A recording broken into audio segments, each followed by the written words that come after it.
నాకొక చిన్న డౌట్. ఇప్పుడు బ్రాహ్మణులు అంటే ఆ కులంలో పుడితేనే బ్రాహ్మణులు కాదు. ఈ పూజలు చేసేవాళ్ళు, ఆ ధర్మాన్ని పాటించే వాళ్ళు ఎవరైనా బ్రాహ్మణులవ్వచ్చు.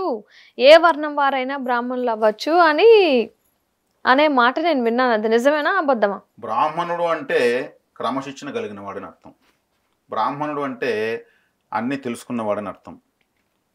బ్రాహ్మణుడు అంటే సంపూర్ణత కలిగిన వాడని అర్థం.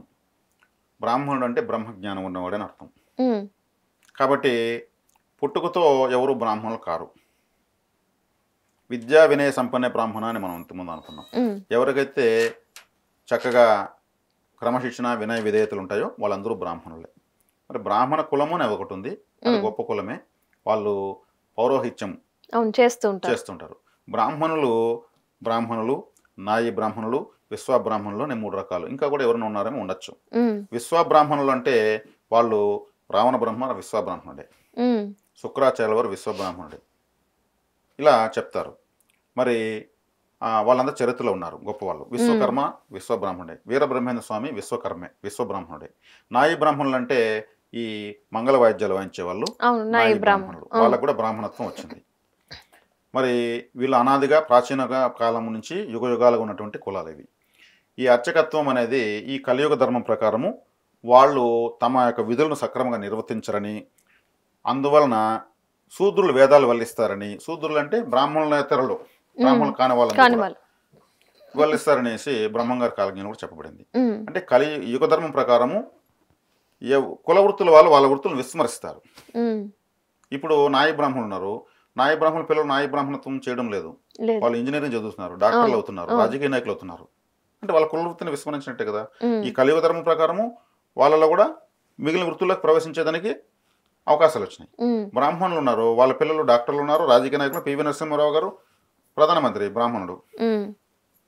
మరి ఎంతోమంది సినిమా యాక్టర్లు ఉన్నారు బ్రాహ్మణులు. మరి వాళ్ళు అర్చకత్వమే చేయలేదు వాళ్ళు. మరి విశ్వబ్రాహ్మణులు ఉన్నారు. విశ్వబ్రాహ్మణులకు వాళ్ళని పాంచానులు అంటారు. పాంచానులు అంటే 5 రకాల వాళ్ళని అర్థం. పంచ అంటే 5. విగ్రహాలు చెక్కేవాళ్ళు, వడ్రంగి పని చేసేవాళ్ళు, ఆయుధాలు కంసాలు పని చేసేవాళ్ళు, నగలు తయారు చేసేవాళ్ళు స్వర్ణకారులు, హ్మ్. అదేవిధంగా అర్చకత్వం చేసేవాళ్ళు. ఈ 5 డ్యూటీలు విశ్వబ్రాహ్మణులకే ఉన్నాయి. ఓహో! ఓకే. ఇప్పుడు అవి మరుగున పడ్డాయి. వాళ్ళు వాటిని నుంచి దూరం అయిపోయారు. అంటే ఎక్కువ బాధ్యతలు, పవిత్రమైన పనులు విశ్వబ్రాహ్మణులు చేస్తూ ఉన్నారు. హ్మ్.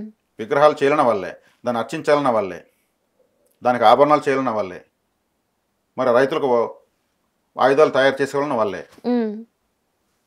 మరి అదేవిధంగా వడ్రంగి పని అంటే పనిముట్లు, ఇంటికి కావాల్సినటువంటి ఫర్నిచర్ మొత్తం వాళ్ళే చేస్తున్నారు. హ్మ్. అంత పెద్ద డిపార్ట్మెంట్ వాళ్ళు. కానీ కాలక్రమేణా పలు కారణాల చేత వాళ్ళ వృత్తులన్నీ కూడా ప్రపంచానికి అందించబడిపోయింది. అవును. కాబట్టి ఇక్కడ బ్రాహ్మణత్వం అనేది ఒక కులానికి కాకుండా గుణానికి ఆపాదించబడేది మంచిది. ఎవరైనా కావచ్చు, వాళ్ళు ఏ కులమన్నా కావచ్చు. మంచి జ్ఞానము, జ్ఞానాగ్ని దగ్ధ కర్మానం అన్నారు. కర్మను జ్ఞానంతో దగ్ధం చేయొచ్చు. ఎవరైతే ఎక్కువ జ్ఞానాన్ని సంపాదించుకుంటారో వాళ్ళంతా బ్రాహ్మణులే. కాబట్టి ఇక్కడ నాలెడ్జ్ ఉన్నవాడు గొప్పవాడని అర్థం, టాలెంట్ ఉన్నవాడు గొప్పవాడని అర్థం. కాబట్టి అదే అంటూ ఉంటారు, టాలెంట్ ఒక డబ్బు సొత్తు కాదు, ఇట్లాంటి మాటలు మాడుతుంటారు. కాబట్టి టాలెంట్ ఉంటే వాళ్ళు గొప్ప వాళ్ళని అర్థము. ఇలా ఇప్పుడు ఇలా అన్వయించుకుంటే నాలెడ్జు, టాలెంటు ఇవి ఉన్న వాళ్ళందరూ కూడా గొప్పవాళ్ళు. బ్రాహ్మణుడు అంటే గొప్పవాడు.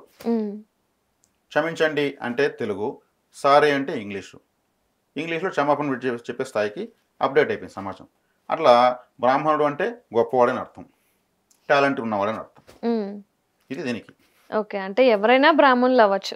మంచిగా ధర్మం పాటించే వాళ్ళు ఎవరైనా. క్యారెక్టర్ ఉన్న వాళ్ళంతా బ్రాహ్మణులే, టాలెంట్ ఉన్న వాళ్ళంతా గొప్ప వాళ్ళే. ఇది అసలు విషయం. ఇది కులానికి సంబంధం లేదు. ఓకే. ఒకప్పుడు ఉన్నదేమో మనకు తెలియదు.